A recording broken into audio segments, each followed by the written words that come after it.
This is the Comics Alternative Webcomics, reviews of Power Nap, Necropolis, and Look Straight Ahead.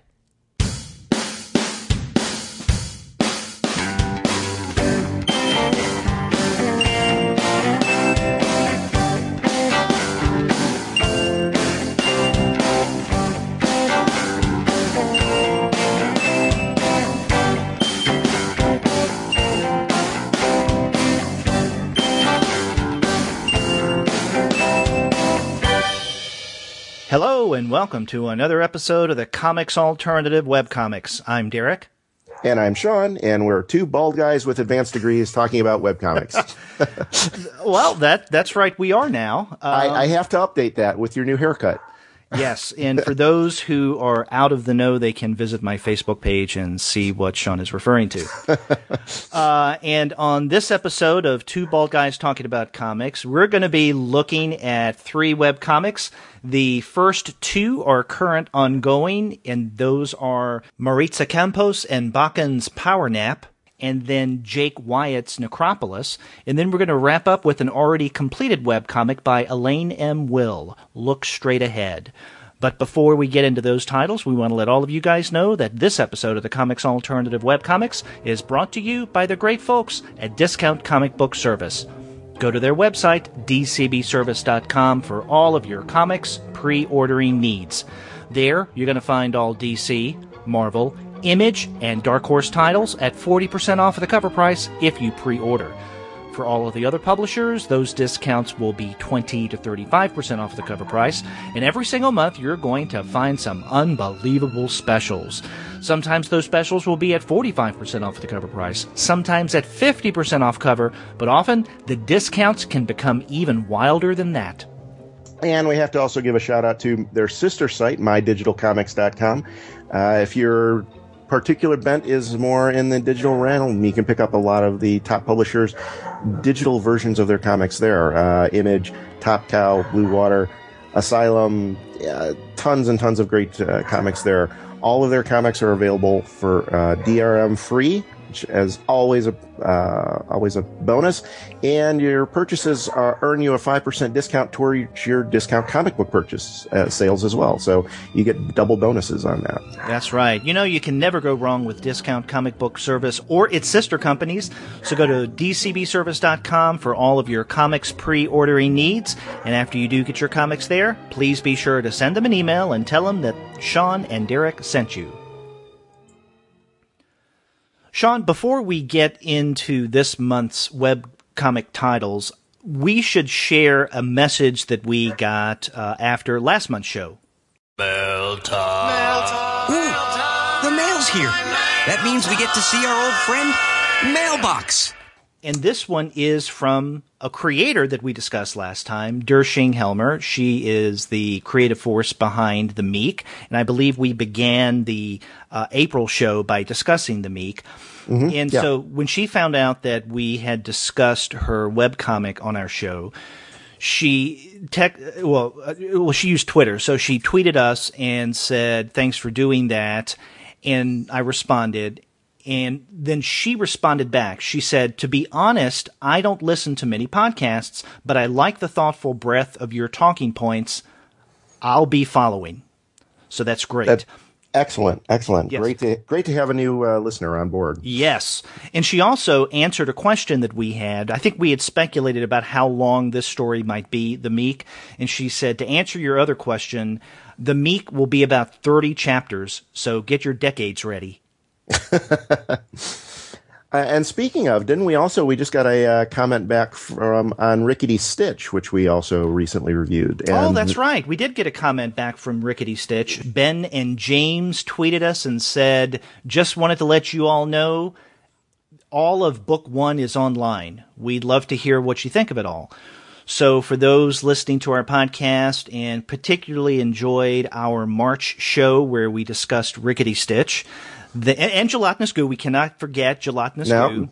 Important character. Yeah, that book 1 is now complete and online, so definitely go back to check that out. Excellent work. I'm looking forward to seeing that one in print. I think, like we talked about on the show before, that was a really great series as well. Yes. So.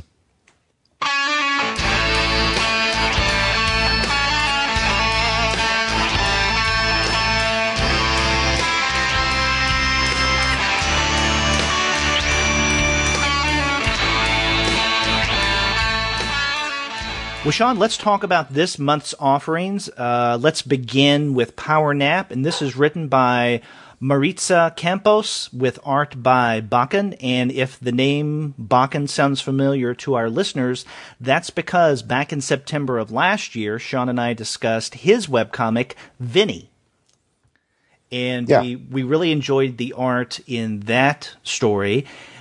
And I think that the art in Power Nap is one of its biggest drawing points, for me at least. I mean, I really do enjoy Bachan's style, and it's cartoony without being cartoony. It's vibrant, and at times it's exaggerated, but in a good way. In other words, it's cartoony to the point that sometimes the way that he draws reminds me of classic cartoons.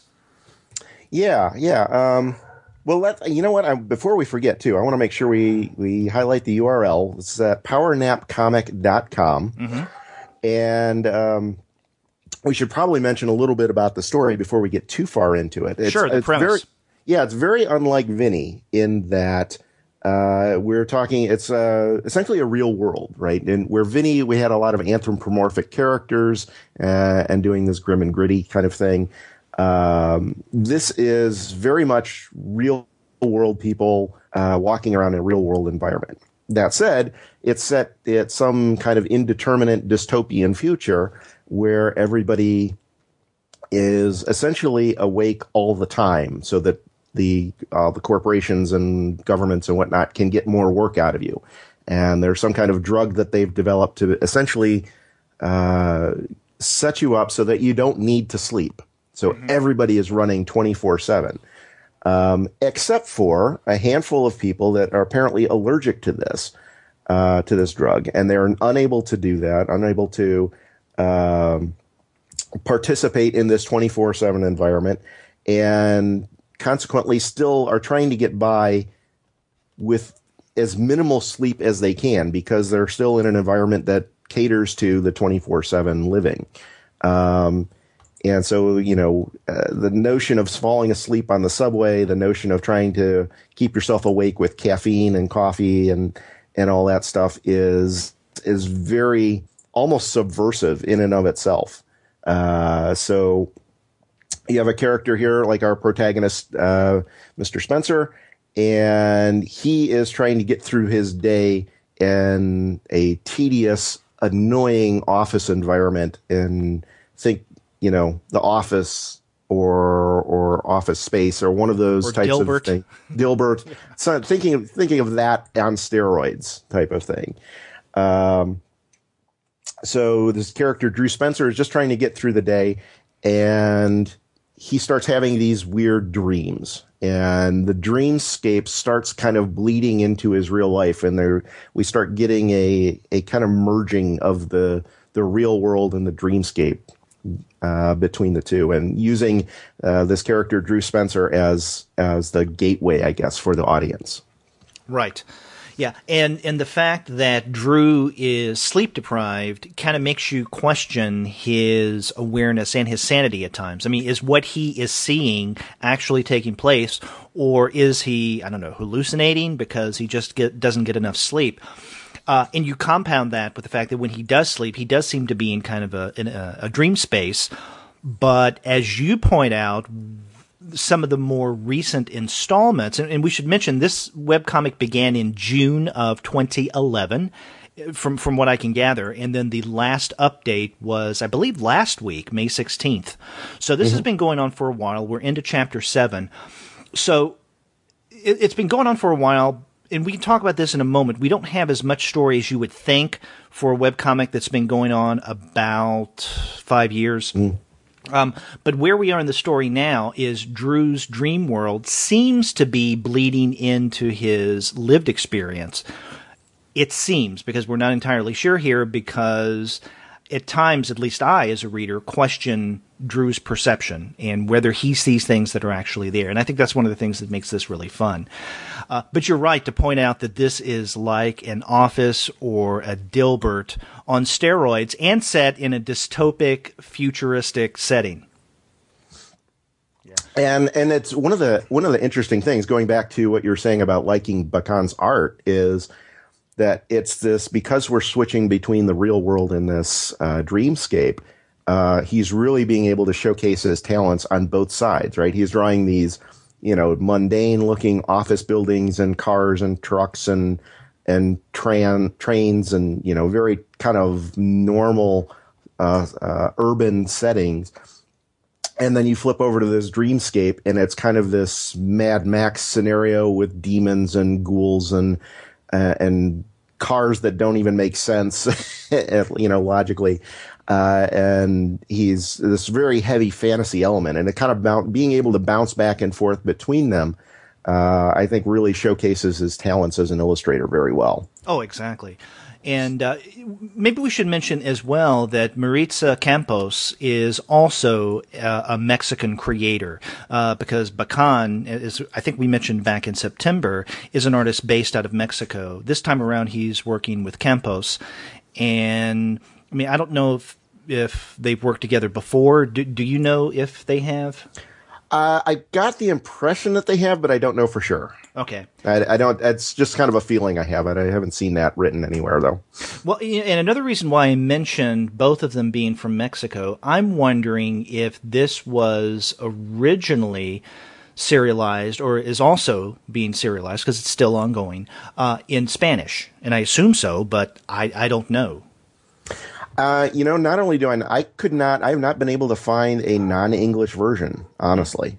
And so I don't know if that's an exercise in her just, Maritza just basically planning her English skills and playing with that and trying to improve that, or if she just has a natural predisposition towards English for whatever reason. Yeah. Or maybe she has the audience in mind. And I do not know if this is the case, so excuse my ignorance, but maybe she's assuming that there's much more of an audience there for an English language webcomic than there would be for a Spanish webcomic. And one of the reasons why I mentioned this is that you can see from the website that they do rely on support from the readers through Patreon. And again, I have no idea how popular Patreon is down south of the border, but I mean, maybe because they go through services like Patreon, they want to make sure that they can reach as many English language speakers as possible. That's an excellent point. Yeah, I can totally see that. Yeah. But yeah, we're into Chapter 7 here, and as I mentioned a moment ago, this has been going on since June of 2011. And, Sean, it's not often that we discuss a current ongoing comic that started that long ago. And I know you and I were chit-chatting before we started recording about the sporadic nature of the story in Power Nap. So, what did you find about the way that this story is produced? Well, I've been reading this off and on for a little while. I don't think I discovered it way back then, but it's been on my radar for a little bit, at least a year or two. And one of the challenges that I think Campos and Bachan have had has been in just keeping any sort of regular schedule. They would work on it for a period of time, and then life events get in the way that has to go on hiatus, and then we don't see any updates for several months, and then they'll come back to it, work on it for a little while, and then again life happens, and they have to set it aside for a time being.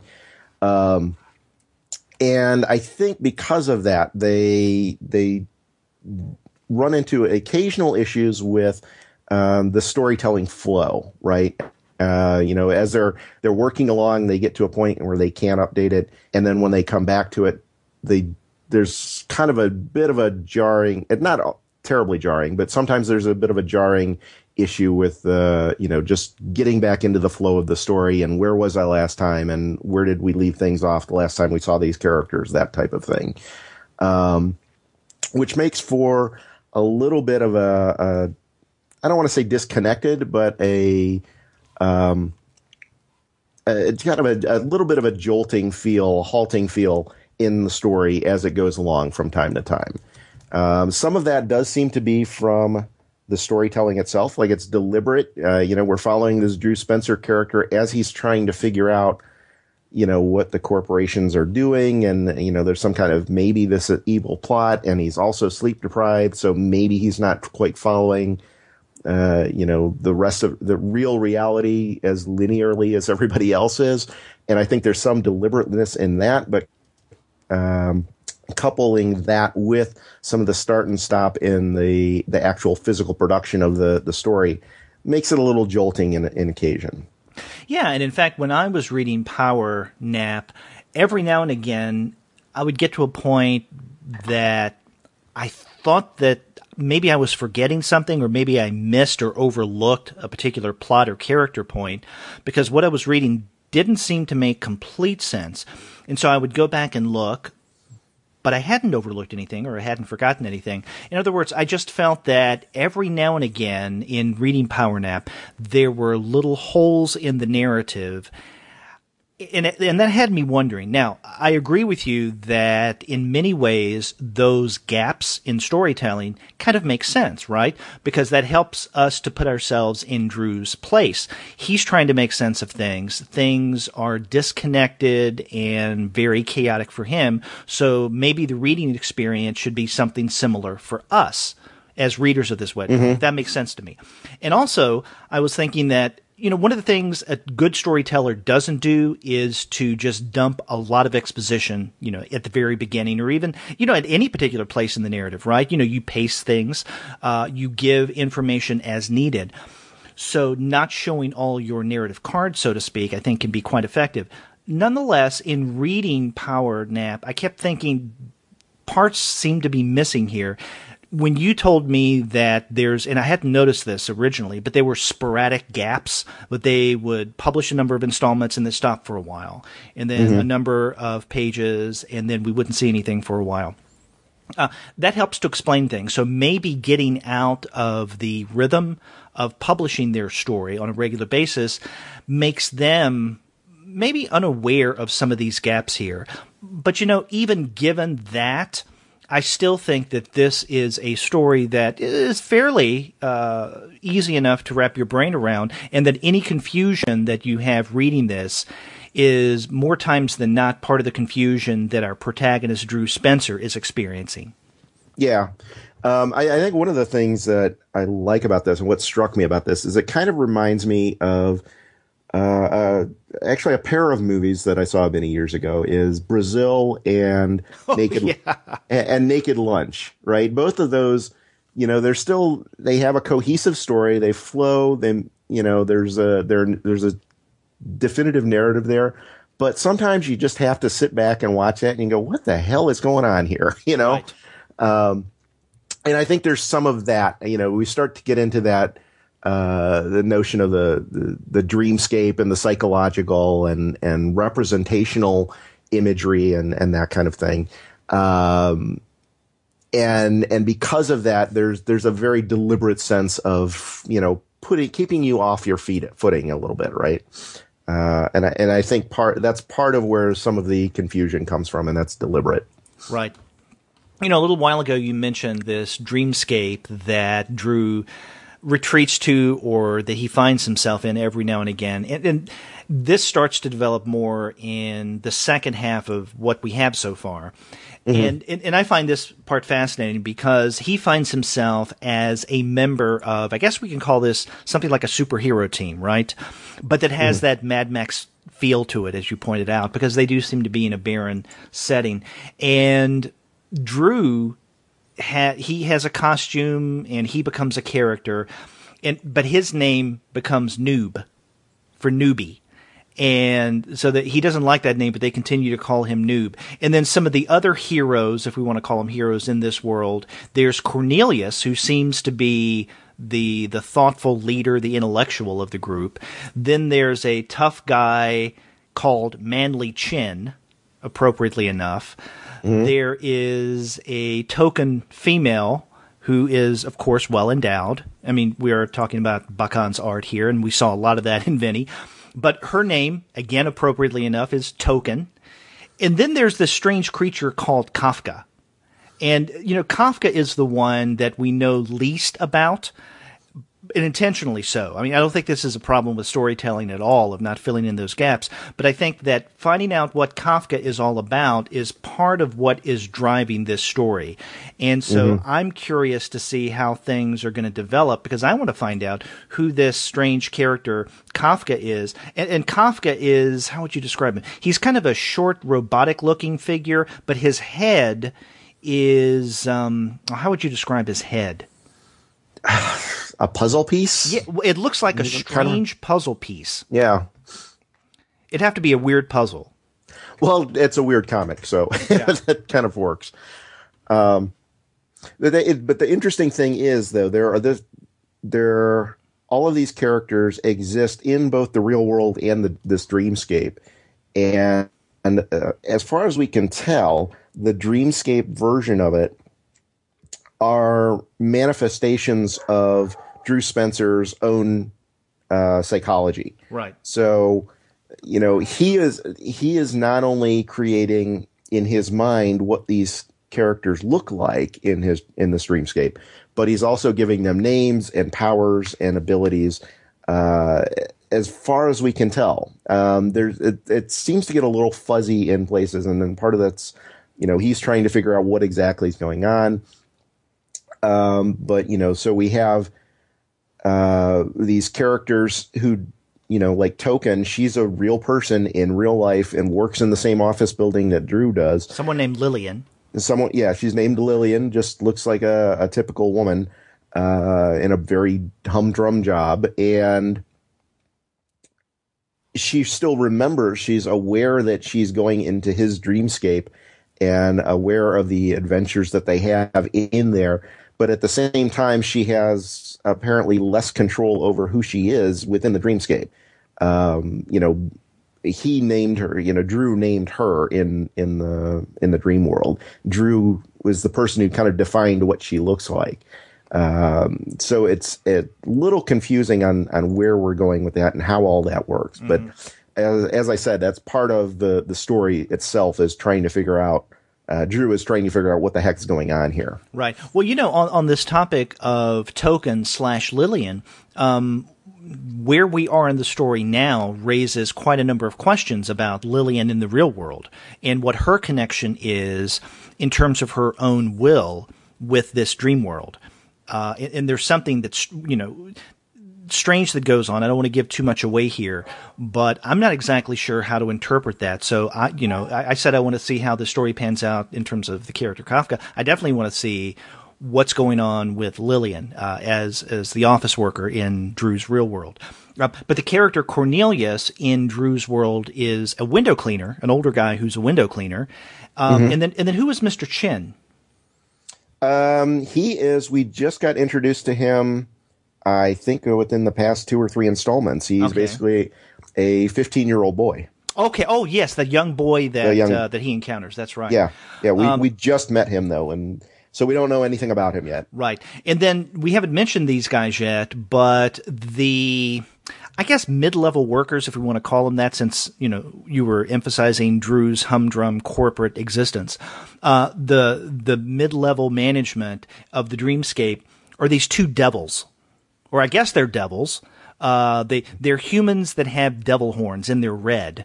So in my book, that makes them at least somewhat similar to Hellboy.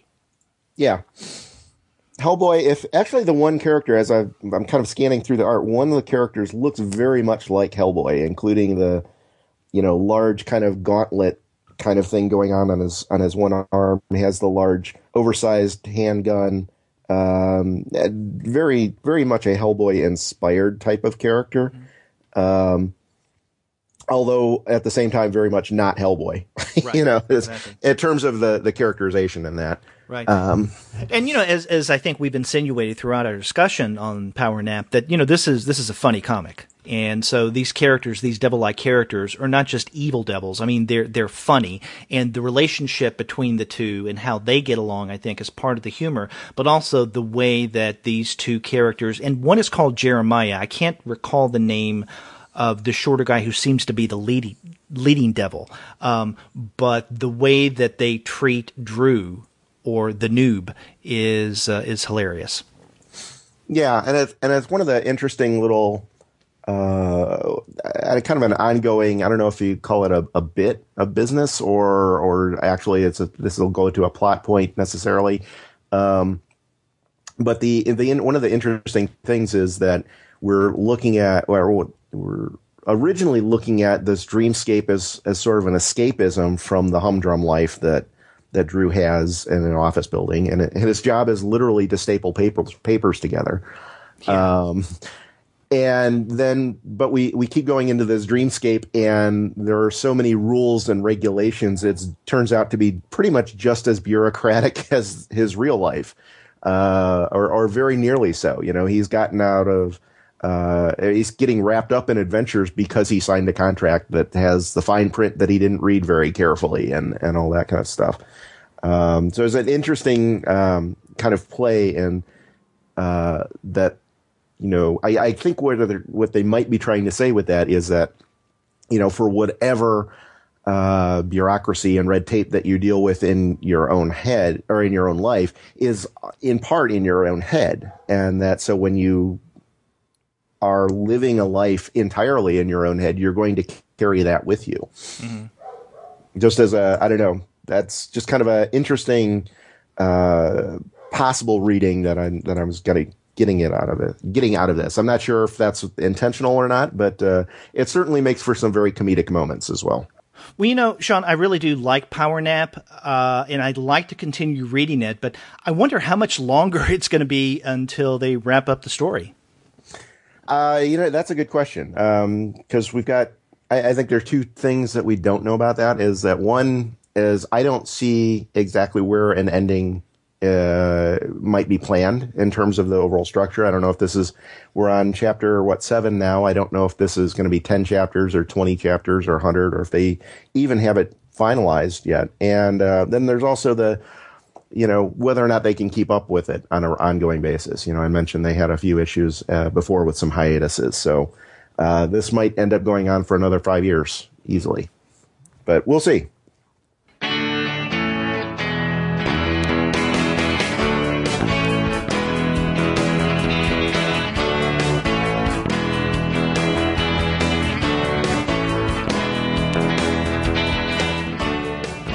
Well, one comic that hasn't been going on for 5 years is the next one that we're going to be discussing, and this is Jake Wyatt's Necropolis.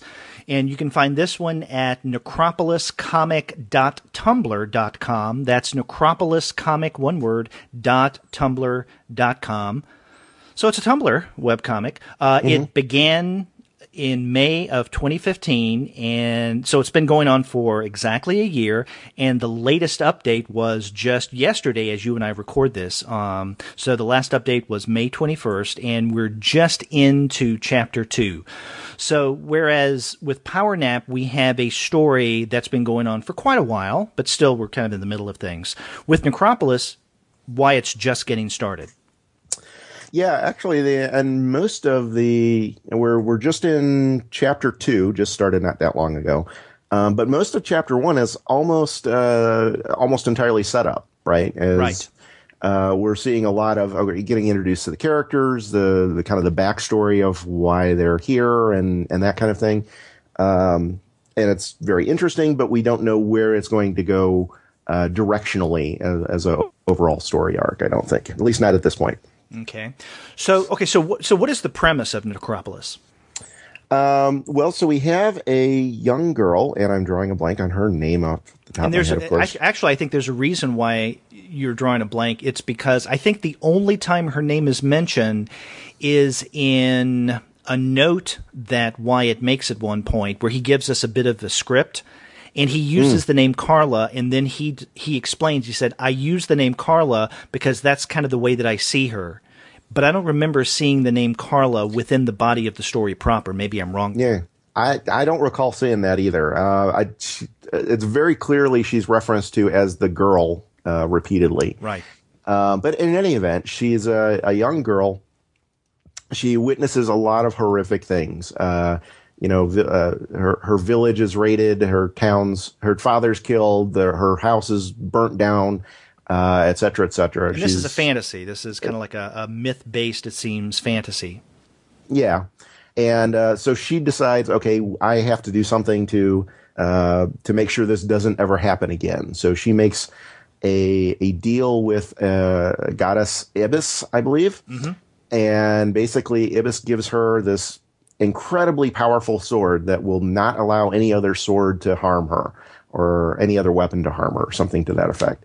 And so she basically goes around protecting primarily herself and the surrounding area from any ne'er-do-wells, right? Whether it's just a highway robber or somebody coming to attack the entire village or whatever. She's there as the defender and will absolutely cut them down and destroy them rather than see any more harm come to the things she loves. And she ends up doing this long enough that she gets a reputation sort of built up around her as this insanely powerful warrior who she's killed so many of her foes that she's made a fence around her house out of their swords, right? She'd collect their swords afterwards and made a fence out of it, went all the way around her house. And so, it turns out to be this scary place up on the hill. Nobody goes there anymore because they're all fearful of her. And then as we're getting into chapter 2, there's I should back up and say that, the people then, she gets this reputation, and like a lot of big reputations, people are coming by just to test her reputation. And, so she ends up killing them, or scaring them off. And finally somebody comes by and basically is able to best her, with a very kind of clever trick, I might add. Right. And these people work for, a kingdom, right? Yeah. And they're interested in basically getting her to help them, I guess, or blackmailing her to help them if she's not willing, it sounds like. And they're able to, kind of bypass the, I don't know if you call it a curse necessarily or an enchantment or whatever. They're able to bypass that in a kind of very clever way. Right. And get her pulled into their environment. And that's kind of where we're at the moment. We're not sure exactly where she's going to be doing, going with them or to do what exactly, but. Yeah. Well, not only have you caught us up as to where we are with the latest installment, but that's basically the webcomic so far. As we mentioned, this is only a year old. We're just into chapter 2.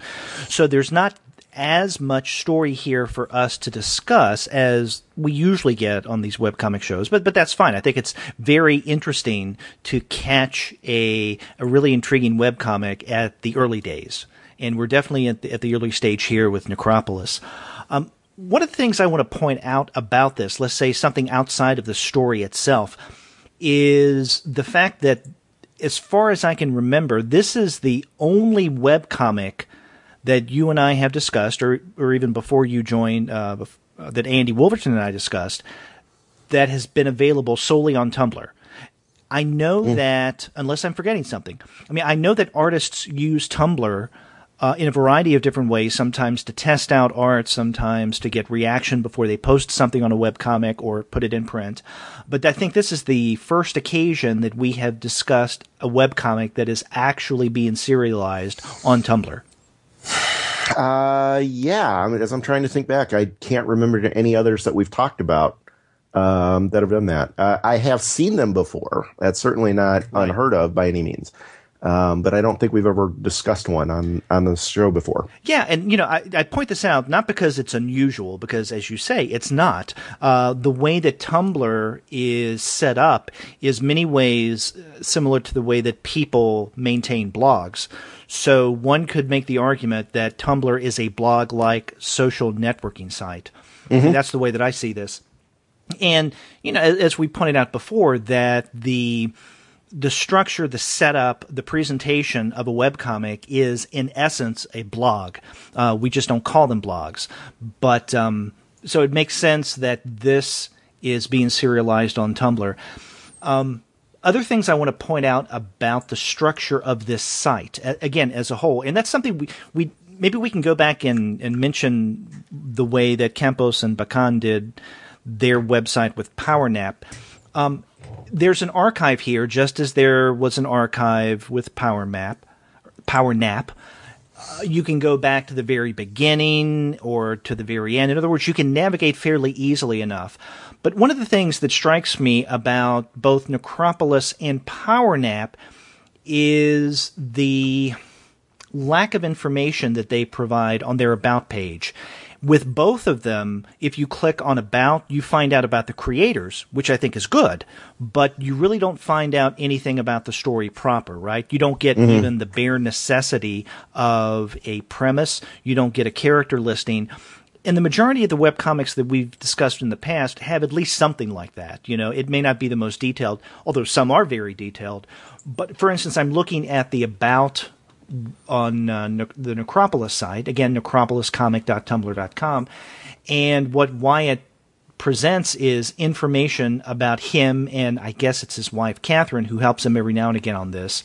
And they even mention that there's another Tumblr account, jakewyatt.tumblr.com, where he posts a variety of his drawings.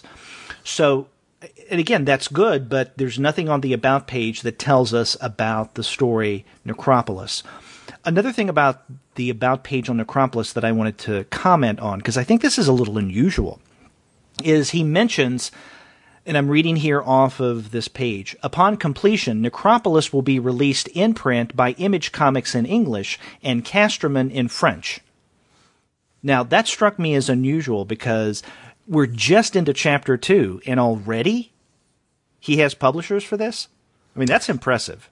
That is impressive, and I have to assume then what that means though is that he's got a very large portion of this completed beyond what we're seeing online currently, and it might be one of those where you know, and this is kind of a not an atypical approach, right? Is a creator will start putting their comic out on the web.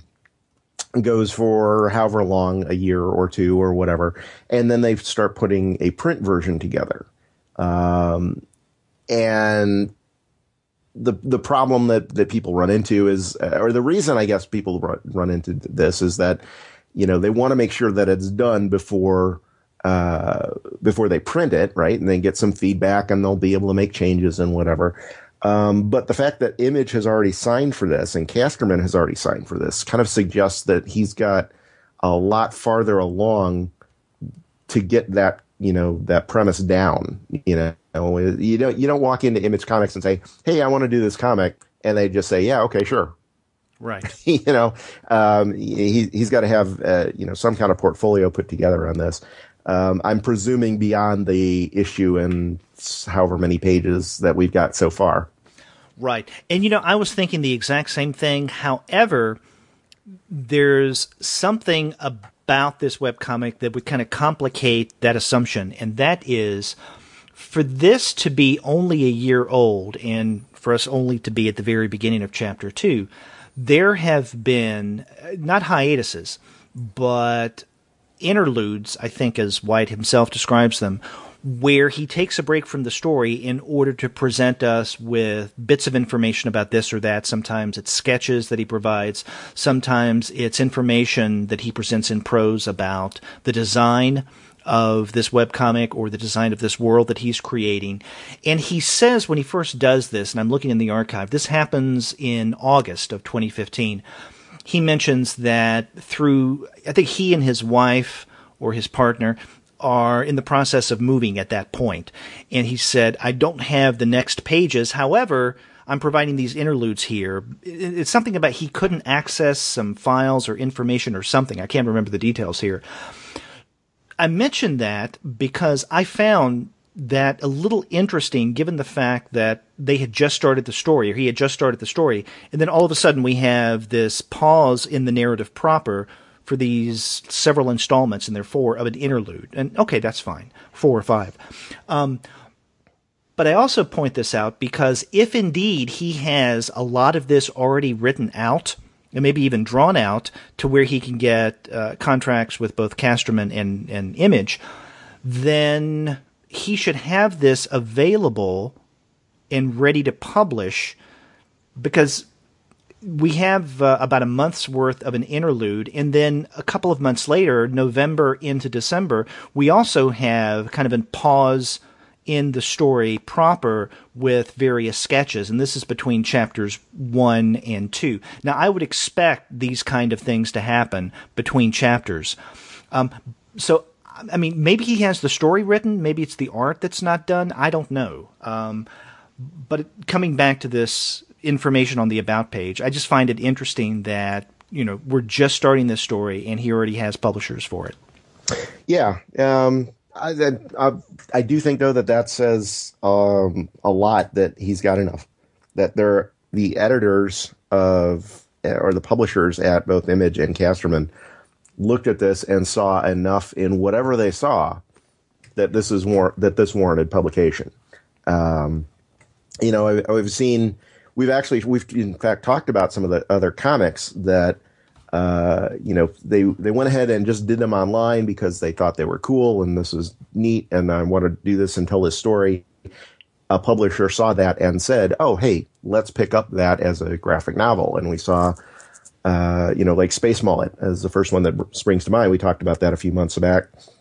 Just coming out from Dark Horse. That's coming out from Dark Horse like right now, or just came out a couple of weeks ago. And that was one that he had already done, and it was complete. And so he was able to go to Dark Horse and say, "Here it is." Right? It's interesting that, again, whatever Jake has completed at this point was enough to sell Image to, it was enough to sell to Casterman and say, "Yeah, okay, we want to pick that up too." Right. Another thing that's notable about this coming out from Image is that, Image has a very different business model from other mainstream publishers. And from what I know about Image, definitely not from personal experience, is that the creators have to put up quite a bit. Not only are these, creator-owned properties, but in many ways they're creator-financed. And so I was looking on their site, on the Tumblr site, I don't see any links for any ways of generating revenue. So, again, I don't know what to make of that, but maybe they're getting ready to go with that. Maybe they have other means. Something like this strikes me as the kind of webcomic. The art is fabulous. I think that's one of the big draws here for me with Necropolis. Sure. And I could see this having a fairly large audience quickly. And I'm wondering if they have considered capitalizing on that by helping to back this in ways that would make it a lot easier for them to publish through Image. It could be. And, here's an interesting... I keep saying they, and I say they because Jake has mentioned his partner Catherine a few times, and so that's why I say they. Sure. And this other thing strikes me, too, is that the Image model traditionally has been basically the pamphlet format, right? So they put out a book like Savage Dragon or Spawn or whatever, and it comes out once a month for X number of months, and then they collect it at a trade, right? That's kind of the standard business model for Image and Dark Horse and not so much Dark Horse, I guess, but Image and Marvel and DC and a lot of them. But most webcomics, when they do go to a print version, they go directly to a graphic novel format. So I'll be curious to see if that's what Image does here too, if they're going to change up their model a little bit. I'm not aware of anything offhand that Image has done that they went straight to a graphic novel. They publish things that aren't serialized first as pamphlets or monthly installments. Okay. You're right, though. I hadn't thought about this, though, that maybe they're going to publish this through Image and pamphlet form. And this is not done often with webcomics, but for those webcomics that do, one publisher comes immediately to mind, and that's Study Group. That's what Study Group tends to do is when, for instance, the webcomic Titan and then Secret Voice, both of them come out in these smaller comics, and then maybe eventually we'll get a graphic novel when the story is completed. I don't know. Yeah, I don't know if Image is going to do this. Now, that business model that you had mentioned, starting off with single issues and then later collecting in trades. I mean, that's done, by almost every major or mainstream publisher. The thing that strikes me, though, about Image that is different is that their business model in terms of financing puts much more of a burden, from what I understand, on the creators themselves. Mm-hmm. So that's why I mentioned the lack of revenue generation on the Tumblr site. Yeah, sure. Maybe they don't need that, though. Oh, and by the way, on the topic of the generation of revenue, one of the things I forgot to mention in terms of Power Nap, I don't know about you, but it really annoyed me when I had animated ads at the top of every page. I was totally not seeing that. Yeah, I don't see this when I look at it on my desktop, but when I was reading this through my iPad, yes, I saw the animation, and it would always draw my eyes up to the top and take me away momentarily from the story, and I hate that. Huh. But anyway, back to Necropolis. Okay, sure. They don't have ads. No. But yeah, you're right. There's no sort of financing or revenue generation. Although, that's for a comic that's only a year old, that doesn't entirely surprise me, right? Because a lot of people, I think there's a not uncommon practice is you can't really sell, your ad space or your T-shirts or Patreon campaign or whatever. It's hard to sell that when you haven't established a large base of an audience yet, right? So a lot of webcomickers will start off and put the series out for 6 months or a year or something, and then start in with the advertising and the Patreon campaigns and that kind of thing. It's hard to launch with that, I think, because you don't have that audience. Right. So that might be like you said, we're just at a year exactly for when they launch. That might be the reason why we're not seeing anything on the site yet. Mm-hmm. Well, getting back to the story itself of Necropolis, I really do like the way that Wyatt deals with this female protagonist. I guess we'll call her Carla because he's called her Carla. She does seem to be this strong female protagonist, to allude to a title that we discussed earlier this year. And I like the way that he draws her and the world around her. One of the things that I find curious, and we really haven't talked about this yet, is this world that Carla inhabits. We find out some backstory in, I guess you can call it the prologue, the setup, or as Wyatt calls it on the very first page, in the beginning. Or is it in the beginning or begin? I think it just says begin, yeah. Begin, yeah. And this it starts off with this story of a kingdom that is ruled by the Conqueror Queen and the Seer King, and these are their names.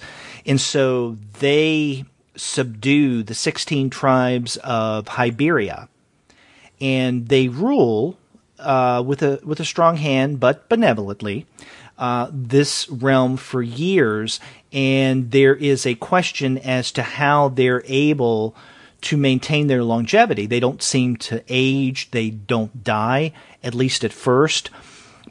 But then things start to come apart between the Conqueror Queen and the Seer King. They're separated. There's some division between the two. And so this basically sets up the world of Carla, her family. Of course, after the massacre, the only members of her family left are her mother and her younger sister, and everything else, everyone else that we see so far.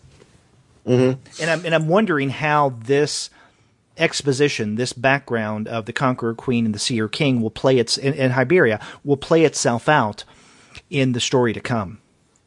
Yeah, I think we'll start be seeing more of that, right? Like I said, we've just got Carla captured. And then we've switched gears with the latest update to, in some kind of castle with entirely new characters that we've never seen before. And we're starting to see more of the society around her. Everything up until then, prologue aside, was focused exclusively on Carla, right? Right. So I think we're going to be, the first part of it was setting up who this person is. where she's come from, how she's kind of put herself together. And there's some interesting little character bits, I think, in there, and some nice enlightening bits about her character. But then I think now we're starting to get kind of a broader view, kind of expanded a little bit more. We've looked at the main character. Now let's look at what she's dealing with and the society around her.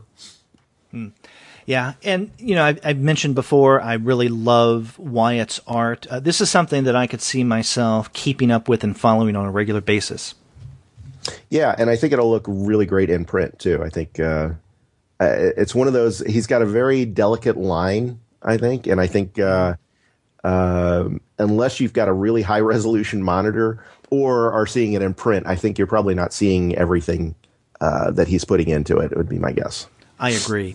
And getting back to something that you mentioned, I mean, now I am curious if this will come out in graphic novel format or if perhaps Wyatt may do something very different and publish this as a serial first.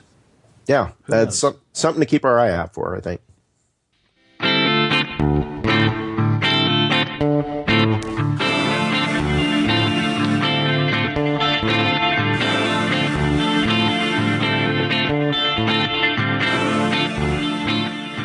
Well, Sean, let's get to the last title that we're going to be discussing for this month, and this is our already completed comic, Elaine M. Will's Look Straight Ahead, and you can find this at blog.e2w-illustration.com. So that's kind of an awkward URL, but I'll repeat it. It is blog.e, the letter E, the number 2, w-illustration.com.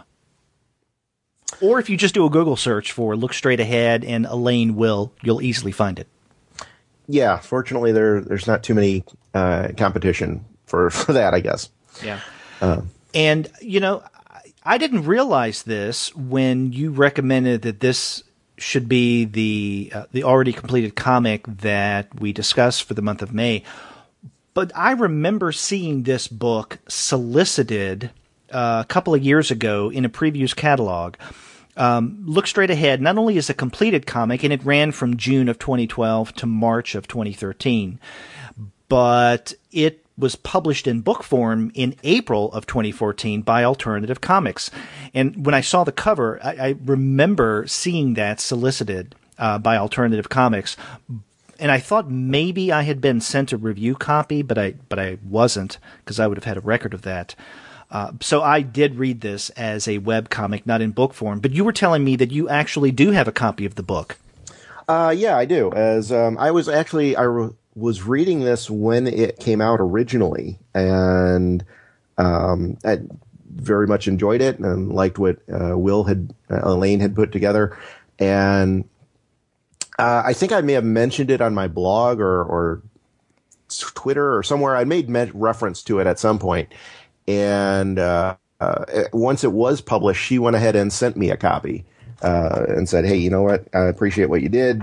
Here's an actual printed version if you wanted to take a look at that as well." So I've got a copy of the printed version as well as the digital, but I did read that online first. In fact, as you were saying this, I went to her press page on the website, and she lists you twice. Because there's a whole listing of reviews and mentions of Look Straight Ahead. And she noted your MTV Geeks 20 Best Webcomics that BuzzFeed forgot to mention. And then your Kleefeld on Comics review. Yeah, look at that. I'm famous. Right. But yeah, no, like I said, I was reading it when it came out and quite enjoyed it. I thought it was very, very well done. Okay. So what is this one about? Well, this one is about a young boy named Jeremy. And I say young, he's 17, going through high school, has all the kind of what you might consider typical high school problems, right? He's embarrassed to ask the girl out. He's having trouble with the math test. He's dealing with homework issues, et cetera, et cetera. The problem is, though, because he's kind of an outsider, because he's not very socially adept, he gets picked on a lot. Very much to the point of bullying, right? He's very much broken down by his fellow classmates, by the world around him in a lot of respects. And then what happens though is there's enough mental instability inherent in his mind that it just sends him off the deep end. And it's kind of the story ends up being kind of an examination of a person falling into craziness, I guess, for lack of a better word, right? And it's almost you see this process of his mind breaking down and how he's starting to change his perception of what's going on and how the day-to-day operations is. So we see him really fall down this well of insanity, gets down to the very bottom, and essentially almost dies on multiple occasions because he's so far down the hole. Even though people are trying to help him, even though his parents are trying to support him as much as they can, he's just got so many problems in his own head that he can't just deal with them. He does not have that capability. And it's a fascinating look. I think it's a fascinating and what I have to imagine is fairly accurate portrayal of that kind of spiral. As going down. I haven't gone crazy myself, at least that I'm aware of. But it feels very, it feels like there's a lot of truth to it, right? Right. It's a fictional story, but it feels like it's one of those that, how a good piece of fiction feels true, even if the facts are not necessarily right. This feels true to me in that sense. Oh, exactly. And in fact, reading Look Straight Ahead, I couldn't help but easily get into the perspective of our protagonist, Jeremy Knowles.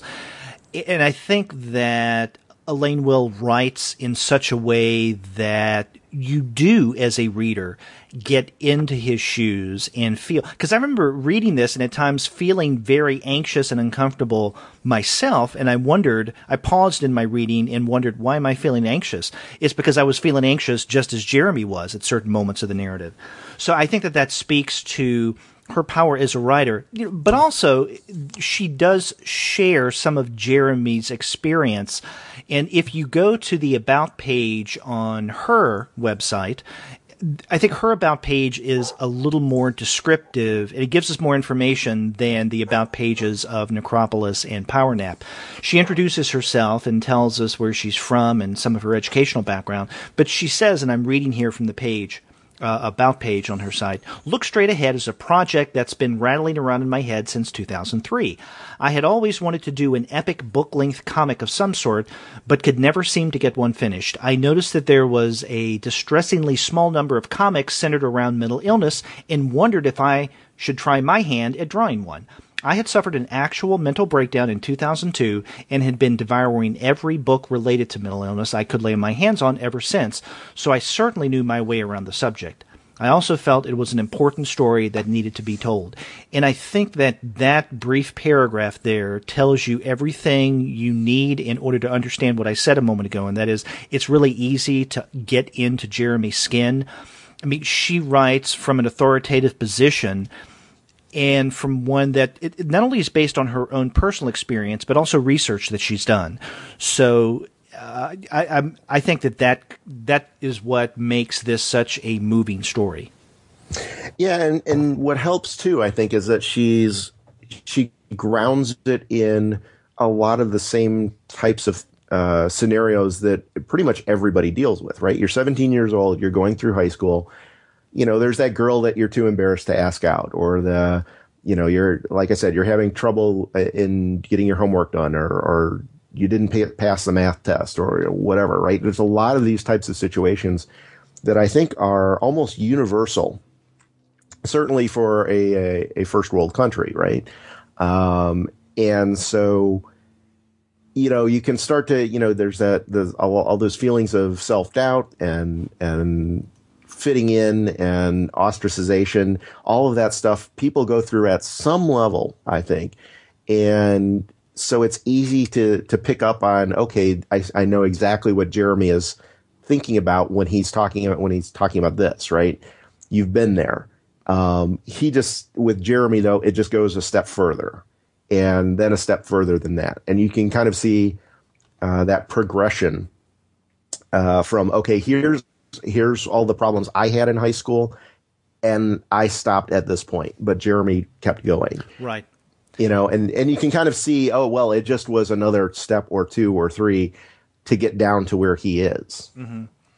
Yeah, and you're right. I mean, I think that makes this such an empathic read, in that is Jeremy's experience is relatable. I mean, maybe not the breakdown he experiences, but because he has to deal with what all of us have had to deal with in high school in one form or another, we can relate to him, and so it's easy for us to see ourselves in that context, perhaps experiencing some of the things that he undergoes. Yeah. Yeah, and the other thing I think is fascinating, kind of switching gears a little bit too, is to help get that across. Is Elaine does a very good job, I think, with the art.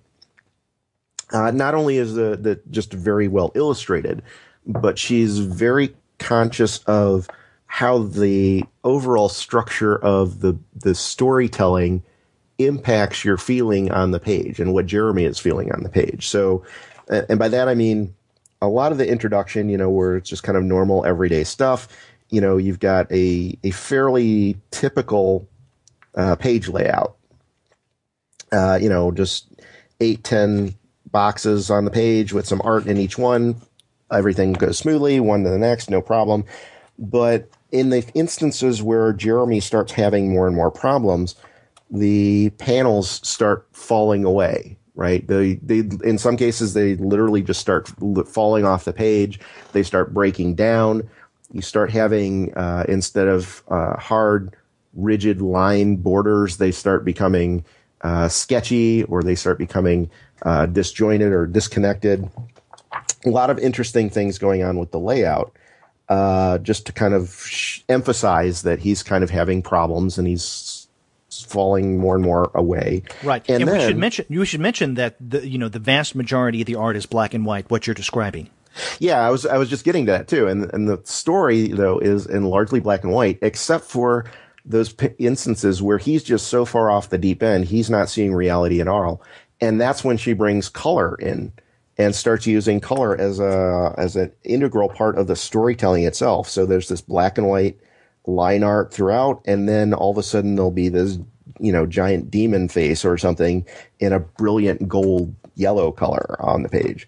And it's very striking that she's thinking, especially for her first graphic novel, that she's thinking about not just telling the story, but utilizing the storytelling to tell the story, if that makes sense. And I think it's a very, very smart, very advanced way to construct a comic. Right.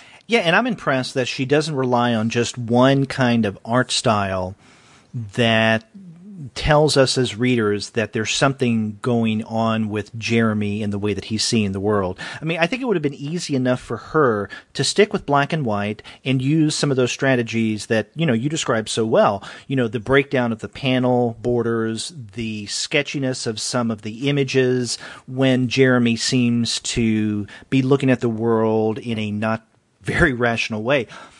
And I think that could have conveyed this sense of uneasiness, anxiety, breaking down mentally. But she goes one step further. She uses color in a very interesting way as well. So I think I think that this use of art in a broad sense, color, black and white, all of it, I think makes this a quite sophisticated read.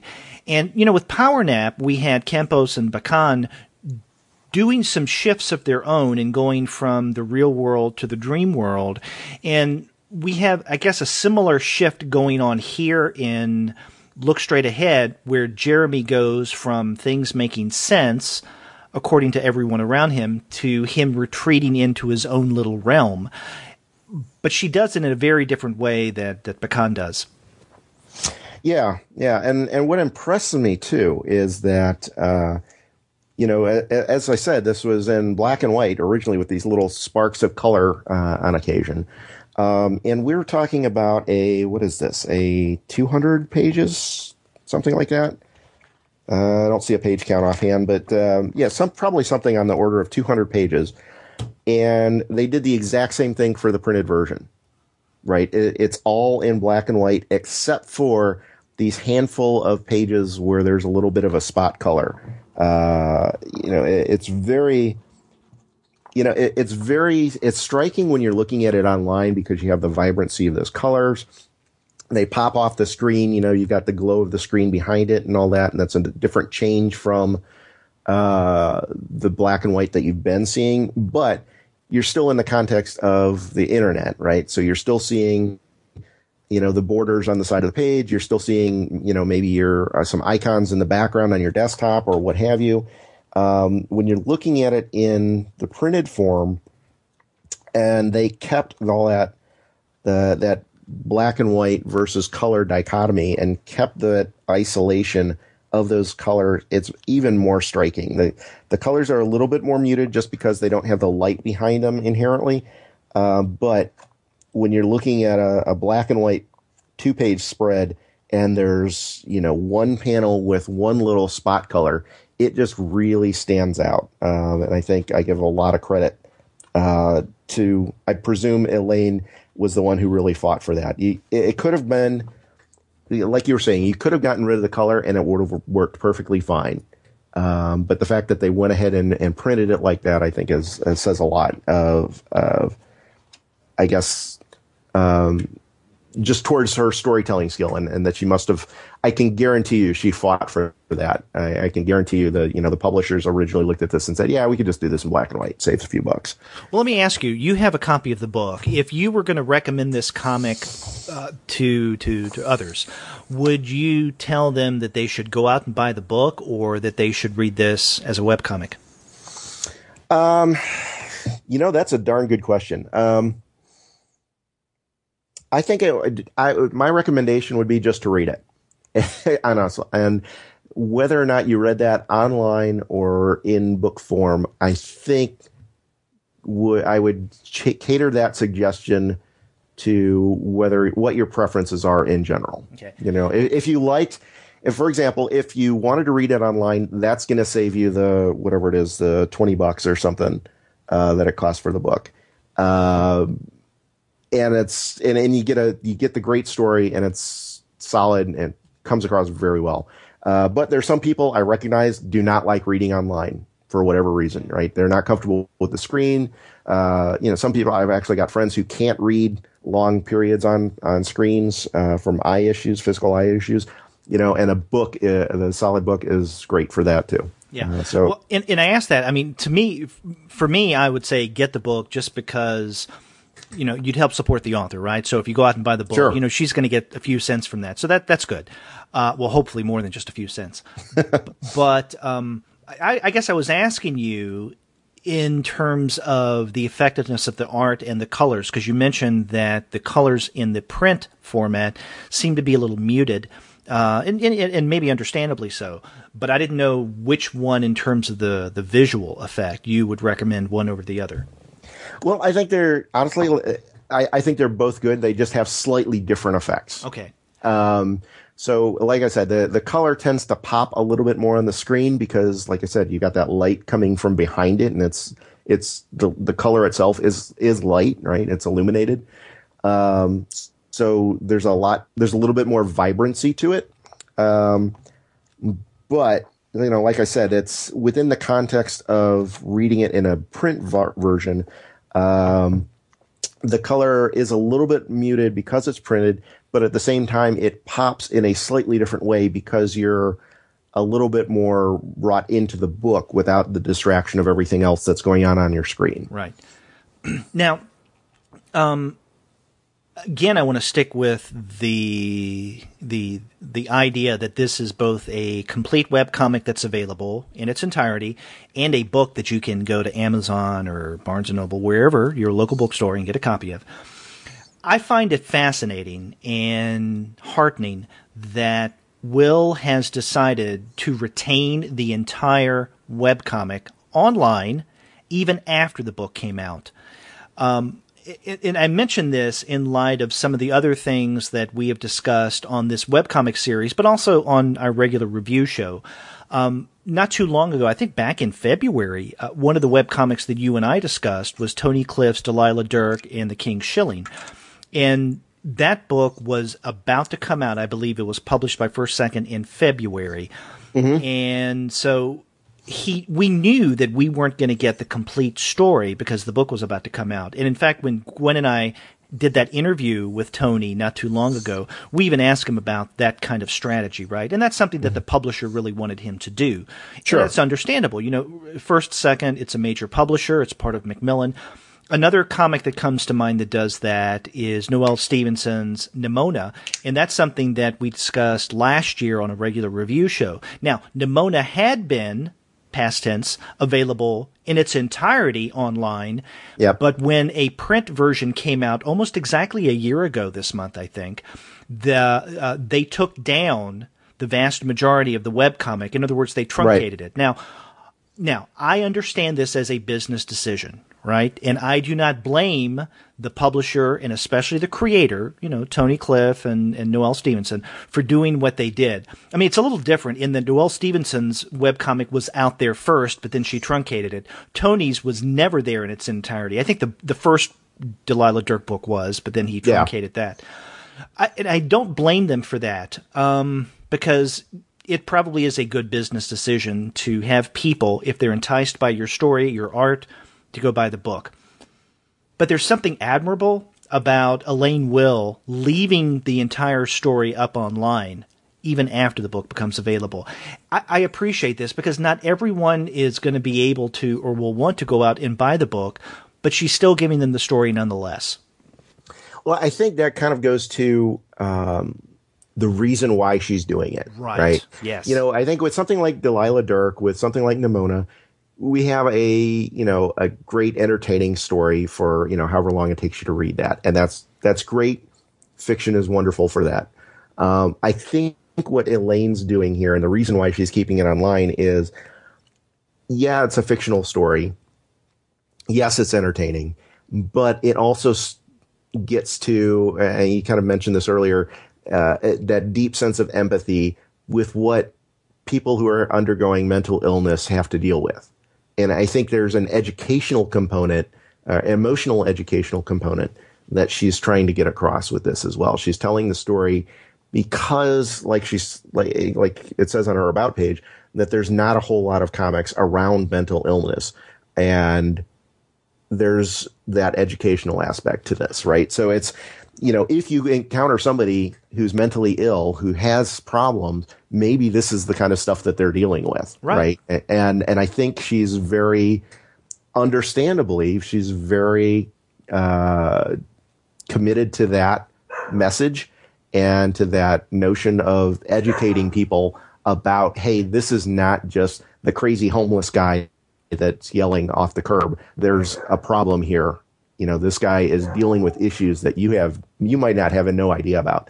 And I think that's what she's trying to get across with this book. Right, more there's so a story than just, behind every person. Yeah, more so than just here's an entertaining story. Enjoy it for however long it takes you to read it. Yeah. And I think along with that, there may be a sense of Elaine Will wanting to give back in ways that are similar to her getting. And I mention this because, as she points out on her website, that this webcomic, Look Straight Ahead, is backed by both the Saskatchewan Arts Board and the Xeric Foundation. In fact, she was one of those who got a Xeric grant the very last year, 2012, that they gave them out to comics.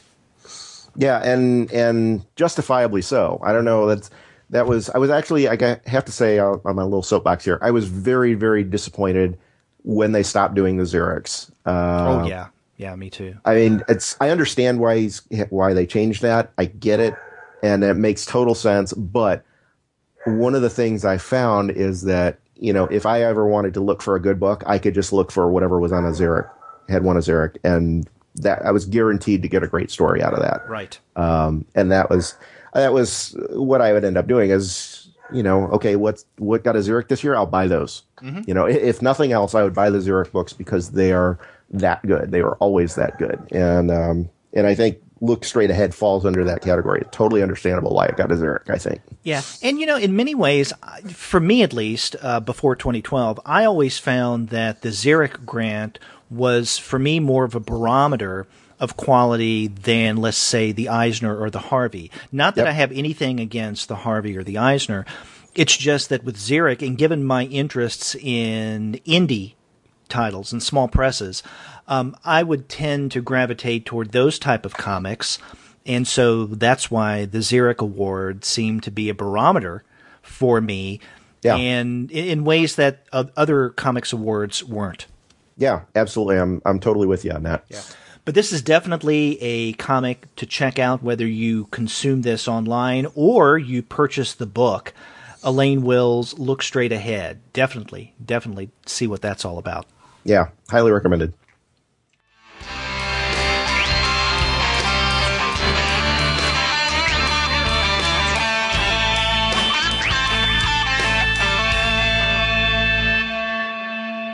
Well, the other comics that we discussed this month are also highly recommended. We started off with Maritza Campos and Bachan's Power Nap.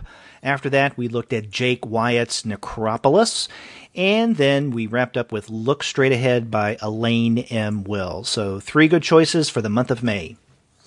I always love finding out this new stuff and talking about this. They're always great comics out there. Yes. So many great comics. Yeah, tons of. In fact, for me, webcomics seem to be much more overwhelming than print comics. I mean, I know that there's tons of print comics that are coming out every week, but man, it just seems that there's so many new webcomics that it's impossible to keep up.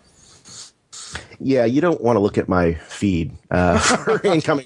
It's honestly, it swamps me every time I take a look at it. I don't know. I was like, okay, I got to read this sometime. I don't know when, but I'll get it sooner or later. Well, that's why, Sean, you're the webcomics guy. Well, you are too now, right? That's why we're doing this. You're educating me. Should educate everybody. That's right.